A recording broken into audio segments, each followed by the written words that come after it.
السلام علیکم ورحمۃ اللہ وبرکاتہ۔ الحمدللہ رب العالمین والصلاة والسلام علی رسولہ الکریم وعلی آلہ واصحابہ اجمعین، اما بعد۔ اعوذ باللہ من الشیطان الرجیم، بسم اللہ الرحمن الرحیم۔ یا ایہا الذین آمنوا لا تأکلوا اموالکم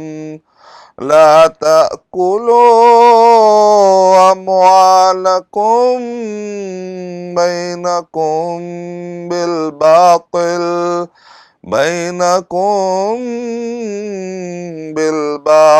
الا ان تکون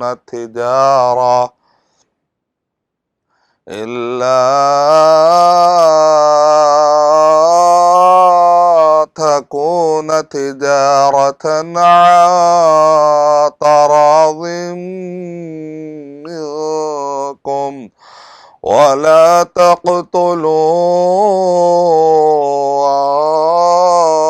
أنفسكم إن الله كان بكم رحيما۔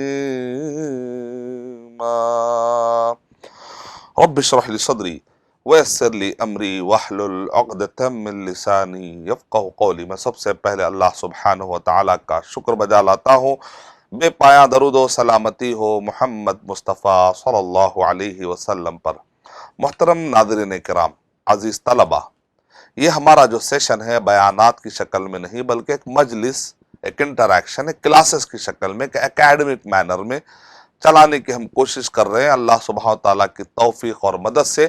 کتاب البیوع جو کتاب مجھے لکھنے کے اللہ تعالیٰ نے سعادت عطا فرمائی ہے، جو www.askmadani.com پر بکس کی شکل میں بک کے ٹیب میں اویلیبل ہے، آپ ڈاؤن لوڈ کر کے پڑھ سکتے ہیں۔ تو میں وہ بک کو ایک ایسا سسٹم، ایک ایسا نیا فریم دینے کی کوشش کر رہا ہوں کہ جس کے ذریعے سے آپ کو بات سمجھ میں آئے انشاءاللہ، اور باقی تفصیلات، ڈیٹیل، حوالے، ہر چیز کے گہرائی میں، الفاظ کے معنی، اصطلاحات، احادیث پر اگر آپ جانا ہے تو تفصیل سے آپ میری کتاب میں آپ دیکھ سکتے ہیں۔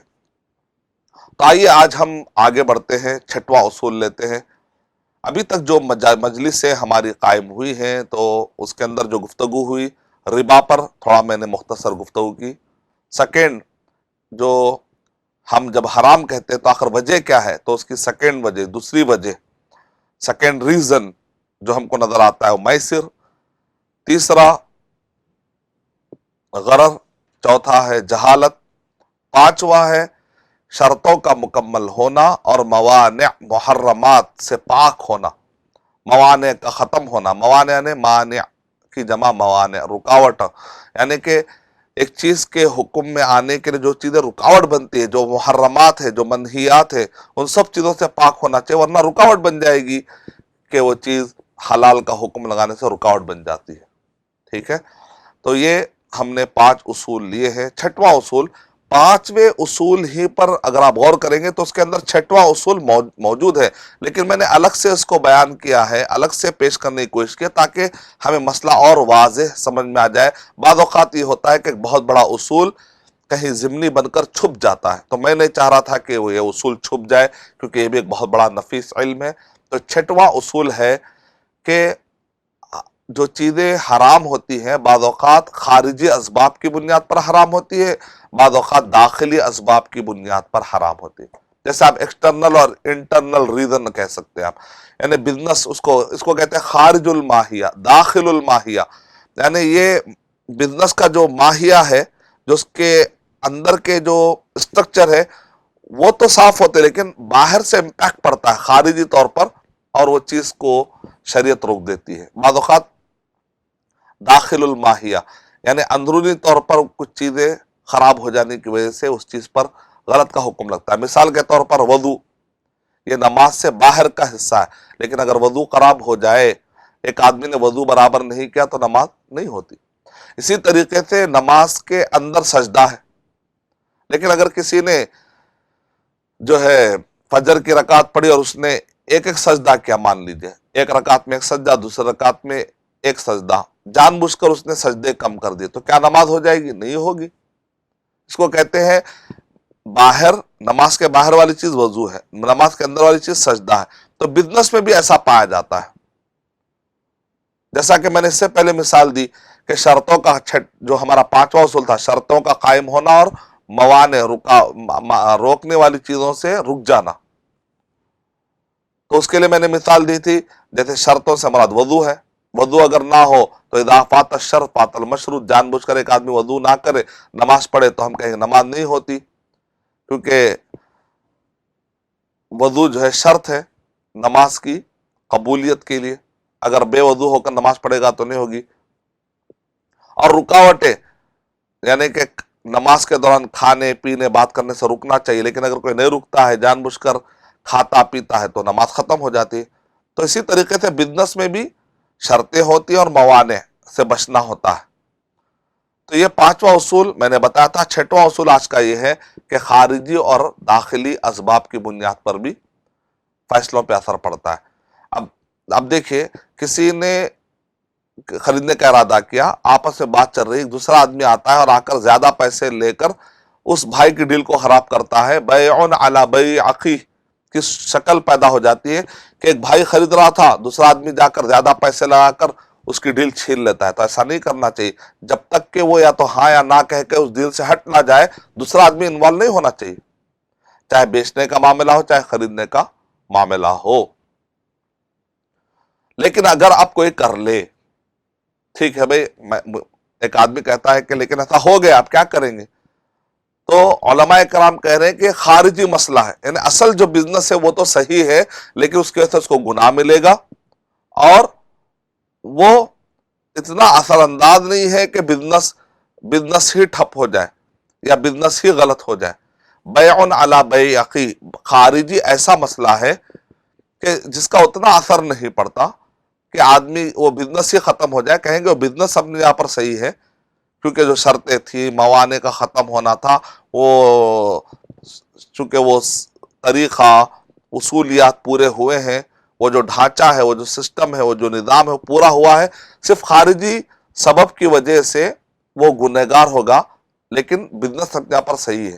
ایسا بعض اوقات ہوتا ہے، لیکن بعض اوقات خارجی چیز ایسی ہوتی ہے جو بڑی مؤثر ہو جاتی ہے، جیسے اذان کے وقت پر یا مسجد کے اندر ایک آدمی بیچنا اور خریدنا شروع کر دے، تو یہ بڑے گھمبیر مسئلے ہو جاتے ہیں، بڑے گھنونے مسئلے ہو جاتے ہیں۔ داخلی طور پر حرام، جیسا کہ میں نے گزشتہ ایپیسوڈ میں ڈیٹیل میں اس بارے میں آپ کے سامنے پیش کیا تھا کہ محرم لذاتها، محرم لسببها، و محرم لغیرها، یعنی بذات خود جو چیزیں حرام ہوتی ہیں، جیسے خنزیر ہے، جیسا کہ شراب ہے، جیسا کہ بتوں کو بیچنا ہے، اور اسی طریقے سے غیر ضروری طور پر جو غیر شرعی سبب کی وجہ سے جو کتا خریدا جاتا ہے، ان سب چیزوں کے بارے میں میں نے بتایا تھا کہ بذات خود حرام ہے۔ کچھ چیز سببی طور پہ حرام ہے، جیسے غرر اور جہالہ کی وجہ سے، جیسے کہ سود کی وجہ سے، جیسا کہ دھوکہ اور ضرر کی وجہ سے،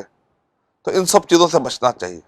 ایکسپائری ڈیٹ ہو گئی ہے، میڈیکل پروڈکٹس ہیں، میڈیسن ہے، آپ کو معلوم ہے کہ اس کی ایکسپائری ہو چکی ہے، لیکن پھر بھی آپ بیچ رہے ہیں، یا دھوکہ دے رہے ہیں، کسی اور کی زمین ہے، آپ اس کے مالک نہیں ہیں، بعد میں بیچارہ پریشان ہوتا ہے۔ یا بعض اوقات چاول جو ہے آرٹیفیشل بنایا جا رہا ہے اور لوگوں کو کہا جا رہا ہے کہ نیچرل ہے، بعض اوقات نعوذ باللہ پلاسٹک کے بھی چاول دستیاب ہو جاتے ہیں، لوگوں کی صحت کا خیال نہیں ہے۔ تو یہ سب دھوکے، جتنے فراڈ کی قسمیں ہوتی ہیں، دھوکے کی قسمیں ہوتی ہیں، جوئے والی قسمیں ہوتی ہیں، ان سب سے بچنا چاہیے، انسان کو ان سب سے بچتے رہنا چاہیے۔ تو یہ محرم، چاہے وہ ذاتی طور پر محرم ہو، سببی طور پر محرم ہو، یا محرم لغیرہا، تو اس کو کہتے ہیں داخلی مسئلے، خارجی مسئلے، یعنی کچھ چیزیں حرام ہوتی ہیں خارجی طور پر، کچھ چیزیں داخلی طور پر۔ تو یہ بڑا نفیس علم ہے، اس کا ہمیں علم ہونا چاہیے۔ یہ چھٹواں اصول تھا۔ ساتواں اصول، یہ بڑا پیارا اور بہترین سبجیکٹ ہے۔ یہ جو ساتواں اصول ہے، اس کا مختصر طور پہ اگر میں جملے میں ادا کروں تعارف کے طور پر تو یہ ہوگا، اس کا معنی ہے حلال بالشروط، کہ عرب کے علماء کو آپ دیکھتے ہیں کوئی مسئلے کو حلال نہیں کہتے، کہتے یہ حلال ہے ان شرطوں کے ساتھ، جہاں جہاں شرط لگتی ہے برابر شرطوں کا بھی ذکر کرتے ہیں۔ یہ 7واں اصول بڑا بہترین اصول ہے، اور اس کا جو ٹائٹل ہے حلال بالشروط، یعنی جائز ہے، حلال ہے، لیکن چند شرطوں کے ساتھ۔ جیسے آپ کہتے ہیں کنڈیشنل پرمیشن، پرمیشن ہے لیکن اس کے کچھ کنڈیشنز بھی ہیں، اور عرب کے علماء اپنے فتووں کے اندر اس کا کثرت سے استعمال کرتے ہیں، خاص طور سے ابن عثیمین رحمۃ اللہ علیہ اگر کوئی چیز حلال کہتے ہیں تو ساتھ ساتھ میں شرطوں کو بھی بیان کرتے ہیں، پہلی شرط، دوسری شرط، تیسری شرط۔ یہ بڑا مفید اور بڑا ہی نفیس علم ہے، کیونکہ بعض اوقات انسان حلال کا ورڈ سنتے ہی دھوکے میں آ سکتا ہے اور کنڈیشن بھول سکتا ہے۔ جیسے آپ کہتے ہیں نماز، نماز اچھی چیز ہے، ایک آدمی نماز پڑھنا شروع کر دے اگر دن میں 10 بجے 11 بجے انڈیا میں، اور کہے کہ یہ عصر کی نماز ہے، تو اب ظاہر بات ہے ابھی ٹائم تو عصر کا نہیں آیا، ظہر کا ٹائم ابھی نہیں آیا، تو کہے کنڈیشن پورے نہیں ہوئے۔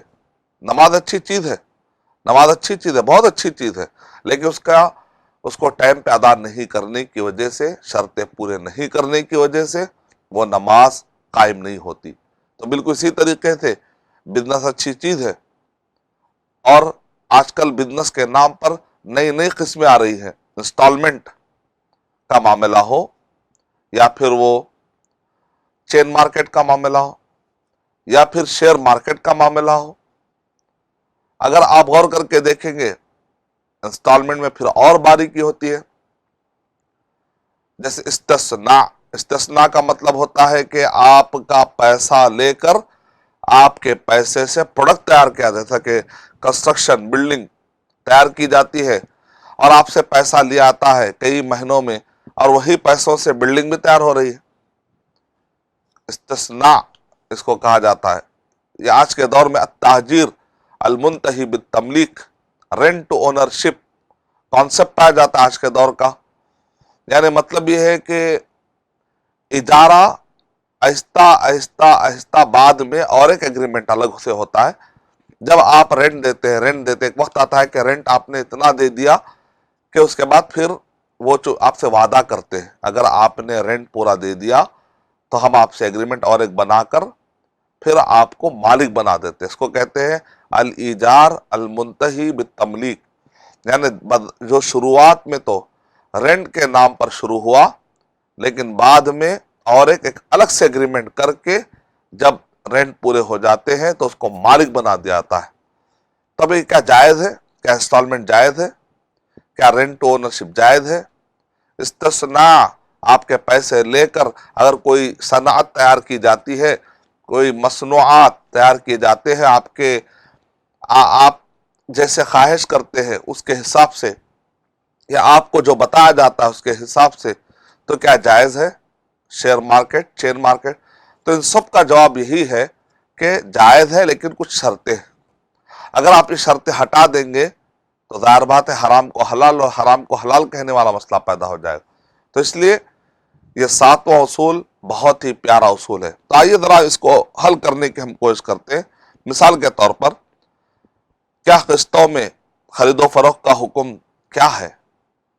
تو اس کے لیے عرب علماء نے مجمع الفقہ الاسلامی کے تحقیق کے مطابق، مجمع الفقہ الاسلامی سعودی عرب رابطہ کے تحت چلنے والا وہ ادارہ ہے جو مختلف علماء کو ہر طرف سے جمع کیا جاتا ہے، بحثیں ہوتی ہیں، تحقیق ہوتی ہے، کئی دن پہلے ٹاپک دیا جاتا ہے، ریسرچ کیا جاتا ہے، پھر آ کر ہر کوئی اپنی اپنی رائے پیش کرتے ہیں، اور آنے سے پہلے مقالات جمع کروائے جاتے ہیں، پھر اس کے بعد پوری طرح سے اپنی بات کو رکھنے کا موقع دیا جاتا ہے، اور گفتگو کے دوران اگر کوئی ان پر اٹیک ہوتا ہے تو جواب دینے کا موقع دیا جاتا ہے، اور آخری میں جو ثالث ہوتے ہیں، جو ثالثی ٹیم ہوتی ہے، وہ اعلان کرتی ہے کہ کون سا مسئلہ راجح ہے، کس کے دلائل میں قوت ہے۔ اس شکل میں ایک بہت ہی محقق بات سامنے آ جاتی ہے۔ تو مجمع الفقہ الاسلامی نے 10 اصول بیان کیے ہیں سعودی عرب کے تناظر میں، اور ہندوستان کے تناظر میں 2 اور ہم نے یہاں شرطیں ایڈ کی ہیں، اس لحاظ سے 12 شرطیں ہیں خرید و فروخت میں اگر قسطوں کی بنیاد پر کوئی خریدنا چاہتا ہے یا بیچنا چاہتا ہے۔ پہلا اصول یہ ہے، ادھار میں موجودہ قیمت سے زیادہ لینا جائز ہے، اور اسی طرح نقدوں اور ایک معلوم مدت تک کی قسطوں میں خریداری کی قیمت بتانا بھی جائز ہے، اور بیع اس وقت تک صحیح نہیں ہوگی جب تک خریدار اور فروخت کرنے والا دونوں نقد یا ادھار پر اتفاق نہ کر لے۔ اب دیکھیں یہاں پر، کیونکہ اللہ کے نبی صلی اللہ علیہ وسلم نے ارشاد فرمایا ایک بیع میں 2 بیع نہیں ہو سکتی، تو اس وجہ سے جب بھی یہ بات ہوگی کہ آپ نقد لے رہے یا ادھار، پیسہ بھی دے رہے تو اس کی قیمت یہ ہے، اگر آپ بعد میں دے رہے ہیں قسطوں میں تو اس کی قیمت بڑھ سکتی ہے، لیکن دونوں میں سے کوئی ایک ڈیل طے ہو جانا چاہیے۔ اگر طے نہیں ہوگی تو پھر ممنوع شکل ہے، طے ہو جانا چاہیے، اور آج کے دور میں ممکن ہے، کیونکہ جیسے نقد ہوتا ہے تو اس کا فارم الگ ہوتا ہے اور ادھار ہوتا ہے اس کا فارم الگ ہوتا ہے۔ اسی لیے شیخ بن باز رحمۃ اللہ علیہ نے کہا کہ ممکن ہے آج کے دور میں بڑی آسانی کے ساتھ، کیونکہ آدمی فارم فل اپ کرتا ہے تبھی جا کر مسئلہ ہوتا ہے، اور دونوں کے بالکل فارم الگ ہوتے ہیں۔ لہذا اگر بیع نقد یا ادھار میں تردد کے ساتھ ہوئی، وہ اس طرح کے کسی ایک قیمت پر یقین اتفاق نہ ہوا ہو، تو یہ بیع شرعاً جائز نہیں ہوگی۔ یہ ایک فائدہ نکلا پہلا اصول جاننے کا۔ دوسرا اصول، معاہدے کے اندر ادھار کی بیع میں موجودہ قیمت سے علیحدہ قسطوں پر فوائد شامل کرنا شرعاً جائز نہیں۔ بعض اوقات کیا کرتے ہیں بعض لوگ، بظاہر کہتے ہیں ہاں بزنس ہے بزنس ہے، لیکن اندر سے چھپے ہوئے انداز سے وہ سودی شکل ہوتی ہے، ایسا نہیں ہونا چاہیے، ہیلا بہانا۔ وہ کیسے ہوتا ہے، ہر مہینہ آپ پر اتنا جو ہے پیسہ لگے گا، اس پیسے پر اتنا سود، اس پیسے پر اتنا سود، پروفٹ کا نام لیتے ہیں، لیکن وہ ایسا جو ہر مہینہ پیسہ بانٹا جا رہا ہے، یعنی نقد کی جو قیمت ہے وہ 1 لاکھ ہے، تو آپ کو جو ہے 10 مہینوں میں آپ کو 10,000 روپے دینا پڑے گا، 10,000 پر 100 بڑھا لیجئے، تو ایسا لگ رہا ہے جیسا کہ آپ پیسے پر پیسہ بڑھا رہے ہیں۔ ایسا نہیں کرنا چاہیے، آپ جو بھی پروفٹ لینا چاہ رہے ہیں شروع میں بتا دیجئے اوورال آپ پر یہ 1,10,000 روپے لگے گا، اس کو آپ قسطوں میں بانٹ دیجئے۔ آپ جو نقد کی قیمت ہے اس کو قسطوں میں بانٹ کر اس کے اوپر آپ الگ الگ چیدہ طریقے سے ایڈ کریں گے تو سود کی شکل لگ رہی ہے۔ اس کے بجائے آپ اوورال بات کریے، بھائی ادھار چونکہ آپ لے رہے 1 لاکھ میں نہیں بلکہ آپ کو 1,10,000 میں ملے گی، اس کو اگر آپ کاٹیں گے تو 11,000 اس طریقے 10 مہینے میں آپ دے دیجئے، ایسے ایک اوورال بات کر لیجئے آپ، تو اس میں اندر سود کا شائبہ جاتا رہے گا انشاءاللہ۔ معاہدے کے اندر دوسرا اصول کیا ہے، معاہدے کے اندر ادھار کی بیع میں موجودہ قیمت سے علیحدہ قسطوں پر فوائد شامل کرنا جائز ہے، وہ اس طرح کے مدت کے ساتھ مرتبط ہو، چاہے خریدار اور تاجر فائدے کی نسبت پر اتفاق کرے یا اسے عام چلنے والے فائدے سے مربوط کرے۔ تیسرا، جب خریدار مدت مقررہ پر اقساط کی ادائیگی میں تاخیر کرے تو اس پر یہ لازم کرنا جائز نہیں، یعنی کسی سابقہ شرط یا بغیر کسی شرط کے ہی قرضے کی رقم زیادہ کرنا جائز نہیں، کیونکہ سود اور حرام ہے۔ تیسرا اصول بھی بڑا اہم ہے، جیسے کہتے ہیں جرمانے کے نام پر اگر ایک آدمی نے قسط ادا کرنے میں دیری کی تو اس پر جرمانہ نہیں لگایا جائے گا، کیونکہ جرمانہ لگانا گویا کہ سود کے ڈیفینیشن میں آتا۔ سود کا ڈیفینیشن کیا ہے کہ آپ نے مال کے اوپر مال حاصل کیا اس سے پہلے شرط لگا کر، تو یہاں پر ویسے ہوتا اگر آپ تاخیر کریں گے تو آپ کو ایسا دینا پڑے گا، تو ایک مرتبہ اماؤنٹ فکس ہونے کے بعد پھر جرمانہ لگانا گویا کہ اس مال پر زیادہ لگانے کے قبیل سے ہوا، تو اس لیے جائز نہیں ہے۔ اسلام میں مہلت ہے، یا تو ڈیل ختم کر دیجئے، بولیے اگر آپ نے دیر کر دی تو پھر ہم نے ڈیل ختم کر دیں گے، اور جو بھی پیسے ہے وہ آپ کے واپس، لیکن اس کو کنٹینیو کرنے کے لیے سود کا اضافہ کر کے آگے بڑھنا وہ غیر شرعی ہو جاتا ہے۔ چوتھا، قرض لینے والے یعنی اقساط پر خریداری کرنے والے کے لیے اقساط کی ادائیگی میں ٹال مٹول سے کام لینا حرام ہے، لیکن اس کے باوجود اقساط کی تاخیر کی بنا پر تاخیر کے عوض میں پیسے زیادہ کرنا شرعی طور پر جائز نہیں۔ یعنی مطلب یہ ہے کہ جس طریقے سے بیچنے والے سے کہا جا رہا ہے کہ تم جرمانے کے نام پر زیادہ نہیں لے سکتے، اسی طریقے سے خریدنے والے سے کہا جا رہا ہے کہ اگر تمہارے پاس پیسہ ہے، تم غنی ہو، تو تم مماطل مت بنو۔ مماطل مانے ٹال مٹول کرنے والا۔ اور اللہ کے نبی صلی اللہ علیہ وسلم نے ناپسند فرمایا اور کہا کہ وہ آدمی جو پیسہ رکھتے ہوئے بھی سامنے والے کو حق نہیں دیتا، سامنے والے نے اس پر مہربانی کی، سامنے والے نے اس کو قسطوں پر ادا کرنے کی مہلت دی، لیکن وہ آدمی سامان لیتا ہے، یوز کرتا ہے، لیکن پیسہ نہیں دیتا، یہ بھی خاص قسم کی بخیلی ہے۔ یہ ٹال مٹولی جو ہے ایک خاص قسم کی بد اخلاقی ہے کہ آدمی پیسے رکھتے ہوئے بھی پیسے نہیں دیتا ہے اور سامنے والے کو پریشان کرتا ہے۔ تو شریعت نے لا ضرر ولا ضرار کے تحت بیچنے والے اور خریدنے والے دونوں کو بھی نصیحت کر دی ہے۔ جیسا کہ اب اگر جرمانہ ڈالنا ہے نہیں تو اب ایک آدمی پوچھ سکتا ہے، تو پھر شریعت کیسے کنٹرول کرے گی ایسے لوگوں پر جو آدمی لے کر عرب کنٹریز میں جو اسلامی طور پر قسطوں کی بے ہو رہی ہے اسلامک بینکنگ کے نام پر، پھر آخر یہ لوگ کنٹرول میں کیسے کرتے ہیں لوگوں کو؟ تو اس کا جواب یہ ہے کہ عرب میں جہاں اسلامی بینکوں کے نام پر جو قسطوں کی سہولت دے رہے ہیں، یہ لوگ اصل میں ہر ایک کو سہولت دیتے ہی نہیں۔ جیسا ہندوستان میں یا دوسرے ملکوں میں لوگوں کو اٹریکٹ کر کے قسطوں کی بے کی طرف مائل کیا آتا، ہو سکتا ہے کہ وہ آدمی کما بھی نہیں رہا ہوگا، وہ قرضہ لا کر دے رہا ہوگا، پھر بھی اس کو کہتے ہیں آپ لے لو، کیونکہ ان کو معلوم ہے کہ کیسے نکالنا ہے۔ لیکن اسلامی ملکوں میں، عرب کنٹریز میں جو لوگ اسلامیات کا خیال رکھتے ہیں، وہ لوگ اصل میں ہر ایک کو یہ سہولت دیتے نہیں ہیں۔ وہ ان کا آفر تو عام ہوتا ہے، لیکن ساتھ میں کنڈیشن پہ دیکھتے ہیں اس آدمی کا بینک بیلنس چیک کیا آتا ہے، اس آدمی پر گواہ کمپنیوں کی طرف سے لیے جاتے ہیں، اس آدمی کا کمپنی میں عہدہ کیا ہے، اس کی تنخواہ کیا ہے، اس کی آمدنی کیا ہے، یعنی ایک لمبا پروسیس پہلے ہی طے کر لیا آتا ہے۔ کیوں؟ اس لیے کہ تاخیر اگر ہوگی تو اس پہ جرمانہ ڈالنا اسلامی اعتبار سے چونکہ صحیح نہیں ہے، تو پہلے ہی پروسیس اتنا کڑا کے آتا ہے کہ اسی آدمی کو دیتے ہیں جس کی ہسٹری اچھی ہے، جس کی کریڈٹ ہسٹری کہتے ہیں، یعنی کہ جو قرضہ لے کر واپس کیا یا نہیں کیا، تاریخ میں اس کے بینک چیک کیے آتے ہیں، بینک ٹرانزیکشن چیک کیے آتے ہیں، بینکوں کے اسٹیٹمنٹ چیک کرنے سے پتا چل جاتا ہے کہ یہ آدمی کی ہسٹری کیسی ہے، اس کے گواہوں کو دیکھ کر پتا لگ جاتا ہے، گواہوں کے بینک اسٹیٹمنٹ دیکھنے سے پتا لگتا ہے، جس کمپنی سے وہ آ رہا ہے، یہ سب چیزیں دیکھ کر پہلے اچھے طریقے تحقیق کر لی جاتی ہے۔ اس کے باوجود بھی اگر تاخیر ہو جاتی ہے تو اسلام میں بزنس میں نفع اور نقصان میں شریک تو ہونا ہی ہے، تو یہ لوگ شریک ہوتے ہیں، بھائی چلو نقصان میں شریک ہوں گے، لیکن ایسے کیسز بہت کم ہوتے ہیں۔ نہیں کے برابر بعد میں وہ سامان بیچنے کی کوشش کرتے ہیں، پامال کیا جاتا ہے، پھر اس سامان سے جو قیمت آتی ہے لے کر کمپنی والے ایگزٹ کر لیتے ہیں، لیکن جرمانے سے بچنے کی پوری کوشش کرتے ہیں۔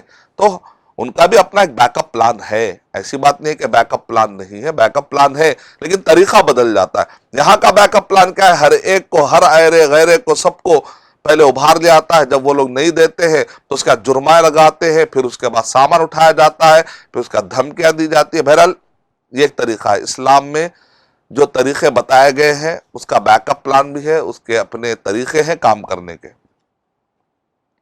اور آگے کی جو شرطیں ہیں، آئیے ذرا اس کو ہم پڑھتے ہیں۔